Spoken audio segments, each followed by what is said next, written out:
Alfonso's here, the godfather of the game. Many years of wisdom, remember his name. Speakers on stage, they'll drop the keys. Unlock your power and seize the breeze. The real gift, Cody, is not the goal itself. It's the person that you become on the way to achieving that goal. That's more valuable than the actual goal. And so, for me, it's like I'm continuing to improve myself. I'm continuing to grow.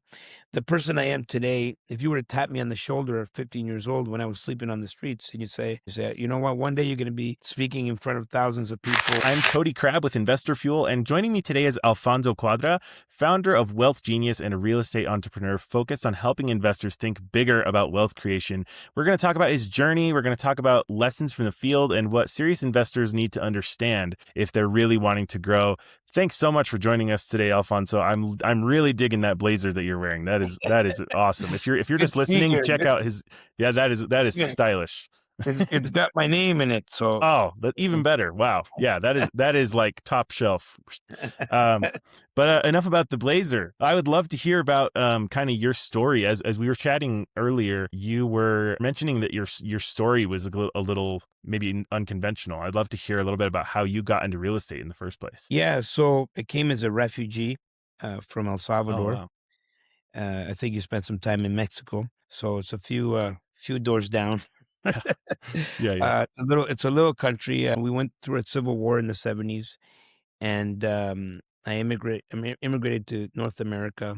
My mom was involved in some political things, and we had to get out of there. And so, when we arrived, it was, we spent a lot of time, during that civil war, not having access to many things, and I missed a lot of educational opportunities. I couldn't go to school like normal kids, and so when integrating into the education system, I felt like I was behind. And anyways, nothing really resonated with me in the education system.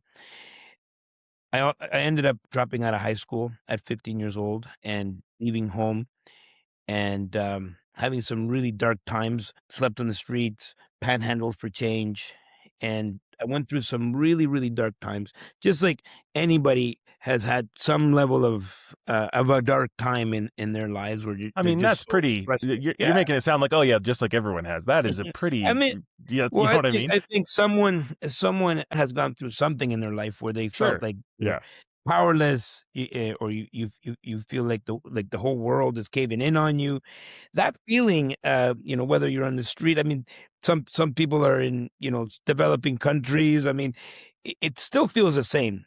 So I think people have gone through something along those lines of feeling that way. Everything changed for me, Cody, when I became a teenage parent. At 17 years old, I became a parent, and it just really changed the trajectory of my life. I started to think about what I could do with my life versus having excuses on why, my life was in that situation. I had to take full control over my life. I started a business in 1995. So my daughter was born in 1995. Her name is Talia.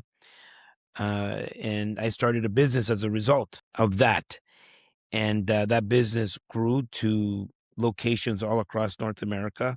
By the time I was 20, I find myself, with millions in the bank and doing really well. And one of the biggest issues was I was very young. I had no financial literacy. I pretty much spent all the money. If you can imagine a 21-year-old that comes into all that money. I can definitely imagine, especially with your background. You're like, this is the best. Like you feel like you made it. Yeah. Yeah. And so I was not financially literate.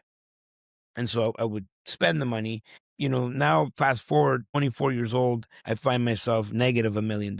And so I knew that I had to do something, and I knew that I've done some things right, but I felt like maybe I got to learn about business specifically, because my business was failing, and that's all I really understood at the time.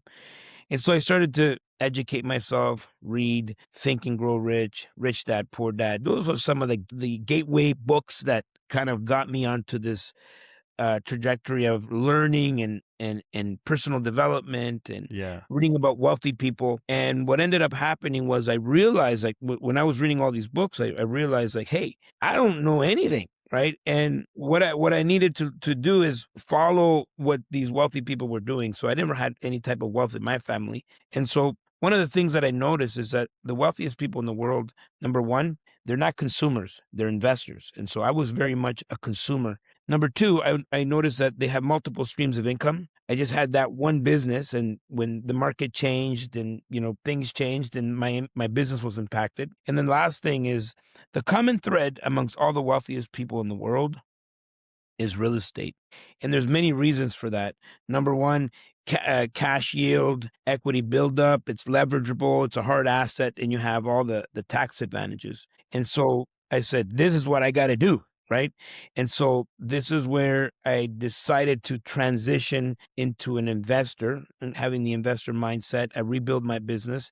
And then this second time around, I was going to pour all my profits, everything that I was doing, into real estate.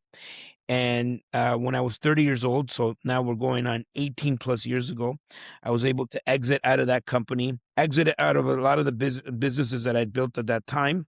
I was 30 years old. I had my real estate portfolio. And now I realize I don't have to work another day in my life. That was about 18 years ago. And so what I decided to do is I wanted to teach people how to do this the right way, financial literacy, real estate. And so that's kind of where I am today, teaching people, being of service to people. Yeah, I love that. I love that your first impulse is like, okay, now as soon as I got there, now let's turn around and Yeah. give a hand up. That's it's funny that the Investor Fuel is very much like, because we're all about education and things. Yeah. One of the things we always talk about is like education is never going to be a bad thing. Sharing information, it's a rising tide. Rising tide lifts all ships, as they say. So like it's something we can, sharing your knowledge is always good, is what I'm trying to say. So Well, the thing about organizations like Investor Fuel is that it gives people a community of like-minded Yeah. people where, otherwise you don't have anybody. And like for me, it was lonely because I had these ideas of being an entrepreneur, building wealth, but when I talked to people around me, no one had those ideas, right? And so, I grew up around poverty. I grew up in social housing. And the kind of conversations that are happening are not the same conversations that are happening in rocket fuel. They're not the same conversations that you're going to be having with your buddy from your coworkers versus other investors. And Yeah. so I always tell people, look, the first thing that you have to do is surround yourself around good quality people, and then your life will start changing, right? So I wanted to be that person for everybody. That's how I started 30 plus years ago, and just getting people, as many people involved in real estate as possible. Wow. Okay. So now you're so tell me a little bit about your education platform. It sounds like your main goal is like to help people kind of escape that same poverty that you did. So tell us a little bit about Wealth Genius and what exactly, how it So works. Cody, I'm a freedom fighter. I fight for people's financial freedom. That's what Love that. that's what I do. I believe in systems. I believe in scaling. And that's where you're going to find your freedom. And so the reason the reason I'm here today is because there's something sparked in me when I was reading all those books when I was 24 years old, and I realized that the wealthiest people own real estate, but no one's ever built significant wealth out of the smaller assets. And so where I transitioned is I started to invest into larger apartment buildings, multifamily. And so that transition from the very beginning is actually the reason why I'm here, and I created all that freedom, because I feel that there's a lot of different strategies that you can apply in real estate, but there's only one real true strategy, and it's like larger commercial assets, like apartment buildings, plazas, hotels. When you read about the wealthiest people in the world, these are the type of asset classes that they own. Now, for the other ones like hotels, office space, industrial storage, just for me, it just felt like there was a level of exposure, and that's just a personal opinion. I just chose apartment buildings because I know at the very core, people will always have to live somewhere. And so that reduces the exposure to risk, and now we can build a portfolio that's really scalable. And so that's kind of what that's what I knew in my heart. And, then I transitioned into teaching people that. And so I've taught thousands of people to create that time freedom. That's what I'm about. I'm about creating time freedom in your life. Yeah. I don't want to help you buy another Ferrari, another super yacht, even though those things are fine. But I feel that I can serve more if I can just create time in your life for you to do whatever it is that you want to do in your life. Yeah. Wow. That's more valuable. It sounds pretty good to me, to be honest. Yeah, that sounds great. So out of curiosity, I'm sure you see a lot of people going through this, kind of starting out. And I mean, as a person in your position, I'm sure you see kind of the start a lot, like a lot of people that are trying to get into it. What separates the ones who actually succeed from the ones who stay kind of stuck or end up quitting partway through? There's different levels, right? So at the surface level, there may be a level of interest in real estate. For someone mentions it, I think the majority of the population knows there's some level of wealth building through real estate. Some people may even go to the next level, getting information, right? So they'll listen to podcasts like, Real Estate Pros. They'll maybe, read a book, maybe go on a YouTube video here and there, chat GBT, get information on Google.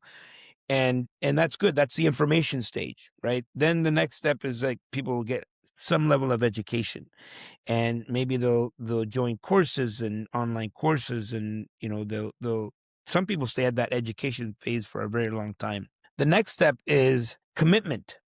Like, okay, you have the information, you had the interest, information, education, but can you commit yourself? And I think 96% of the people, after getting all the information and education, can commit at some level. My name is Alfonso Cuadra.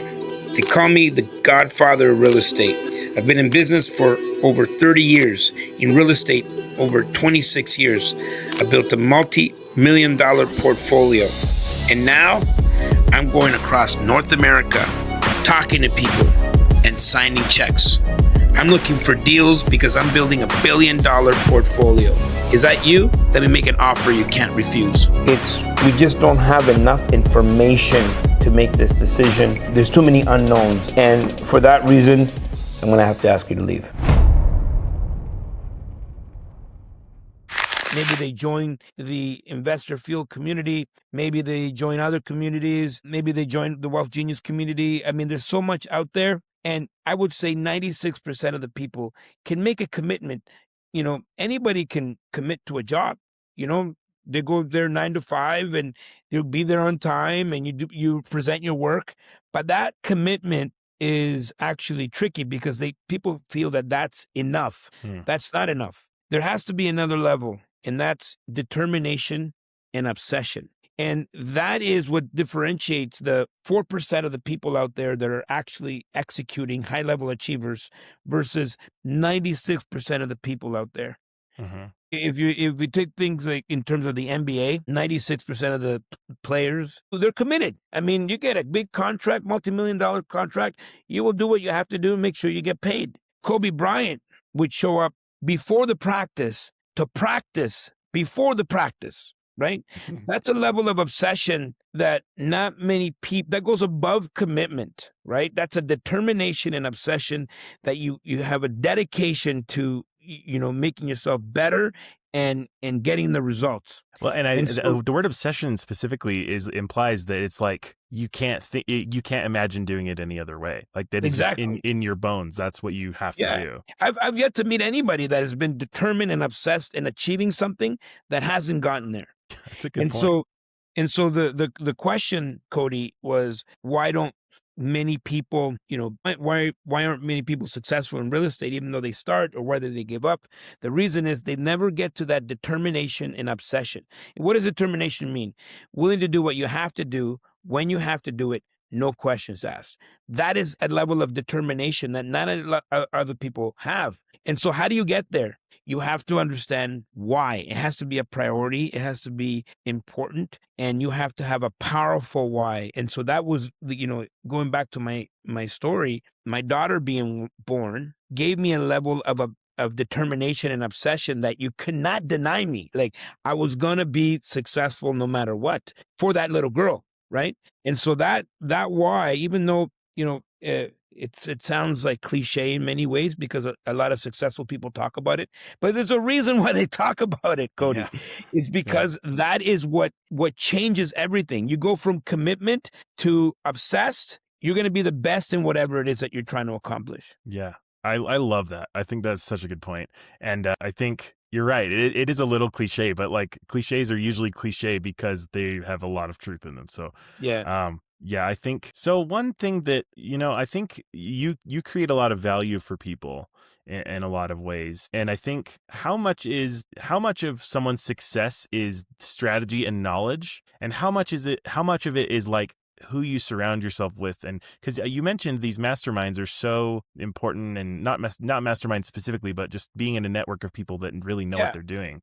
Yeah. So which one is it? Is it knowing your stuff and having a strategy, or is it surrounding yourself with those type of people? Well, knowledge alone is kind of useless if it's not true. put to use. I mean, Yeah. if it was just about knowledge, we have it. I mean, Google, ChatGPT, YouTube University. If it's just about knowledge, we'd all have six packs and we'd all be billionaires. Yeah. Um, Good point.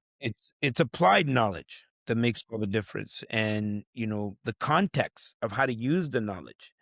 ChatGPT can tell you how to do, ABC, but context means when you're talking to someone that has done it, yes, technically it should be ABC, but if you plan C first, then A and B become a lot easier. You see, this is context. This is now you're tapping into experience. Yeah. And so you can't get that from AI or ChatGPT because they don't have the nuances that they need, that people need in order to be successful.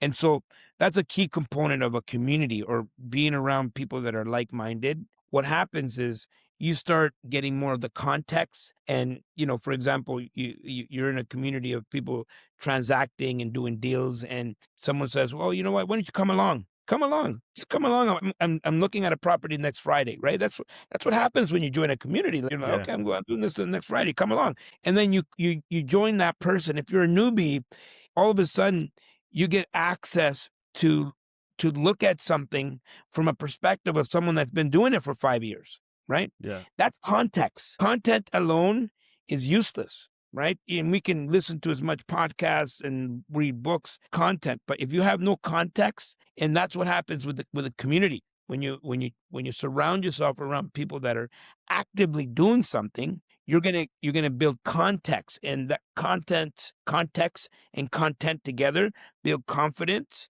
in doing. And that's that's the biggest reward. When you start doing stuff, you're gonna get results. That's how it works. Yeah, I think that's yeah, I mean, you just said it all there. I love that. Okay, so at your level now, I mean, you're at a level now where people dream about, and they put pictures on their vision board of it, and they this is like all they want in their whole life. So and like you said, it takes this obsession, like you said. As you've grown, what has been harder than most people expect in somewhere? So I guess my real question is, what have you found more difficult than you expected along your journey? Good question, Cody. This is a really great question. The obsession it doesn't work if it's just short term, right? Obsession for me has to keep going. And so you need to find new ways of getting excited about the same subject. It's like for example, I went from value add deals to construction, like building apartment buildings. So I went from existing apartment buildings to building my own apartment buildings. And so that sparked a whole new excitement and obsession, right, of learning something new. So as you're climbing the ladder, you're going to find out that when you get to the top, you still have more to go. And so how do you continue to better your best Because if you lose that obsession and determination, then you fall back to being average, you know?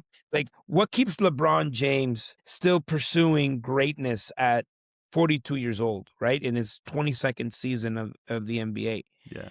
You have to find new objectives. You always have to be challenging yourself. And so that's what I found that was, I didn't know. I thought when I got there, that would be it. You're done. But Yeah. it turns out that if you're not growing, you're dying. And so once you get there and you feel like, okay, I'm here, and you take a deep breath and like, oh my God, this is amazing. Smell the roses, like they say. All of a sudden you're going backwards. Yeah. Well, and I think that, I mean, that right there should be like, if you're not growing, you're dying. That's going to stick with me. If you're not growing, you're dying. Think if you've truly made it, I think what that means could be so different for so many people. And some people are just like, I just want to retire when I'm 20 or something, or 30. Yeah. But to some people, it's just like having a comfortable life, and it just depends.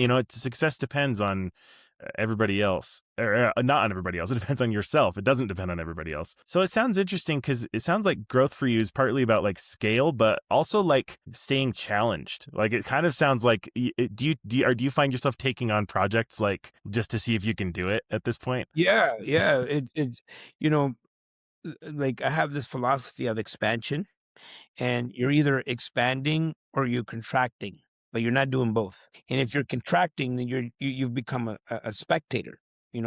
During times of turbulence and any time of where you have economic downturns or recessions, depressions, COVIDs, whatever it is, people become spectators. They freeze, right? And they watch everybody else take action. When you look at a football game, you got 60,000 people in the stands, but only 40 people play in the game. And so do you want to be a spectator, or do you want to be the person on the field taking action? And so I've always been that person. Like, when I feel myself contracting in a way, I need to shake things up and then now set huge, massive goals. Think about Elon Musk. He has a goal of putting 200,000 people on Mars. Right? He's busy for a while, right? Like, he's going to be pursuing something. He's obsessive over something. He's going to execute on it. That is something to keep you going for a very long time, right? The goal is so massive and so like crazy that he just might do it. Yeah, the BHAG. Have you heard the BHAG, the big, hairy, audacious goal? You make a Yes, goal that, yeah, it's scary and it sounds impossible. And, I think that's... those are the things that drive me, right? So, Yeah. I came to North America, my mom had $30 in her purse. We lived on social housing. I lived on the streets, right? I was lost and destitute, teenage parent, and so I think I deserve it to myself to see how far I can take it. And, I think that's that level of excitement in my life are the things that are going to fuel me to continue moving forward and challenging myself. It's not about the money, because after, you can only drive one Ferrari or two Ferraris at a time. Yeah. At the end of the day, what is your life mean to you? And what do you want people to say about you in that eulogy, Wow. Yeah, that's a really good way to frame it. So I got to ask you this then. So where are you most intentionally shaking things up in your business? What's a big goal that you've got right now that you're pushing toward? Well, currently I'm building, but I'm building those. I build like 2 or 3 story walk-ups, maybe 4 stories, stick build, and that's kind of my entry into construction. The things that really get me going is like concrete and steel. When you see those, 30-floor apartment buildings, those are the things that really, when I look at that, I'm like, yes, I'm going there, right? And so those are the crazy goals that I think about. Yeah, I think when you have a goal like that, it's the saying, shoot for the moon. Because even if you miss, you'll end up amongst the stars. So like maybe you won't get that. Maybe you won't achieve that, but you will get way further than you would have if you just aimed upward, And there's something about just having a target for something that you can pursue. and then you can adjust on the way, right?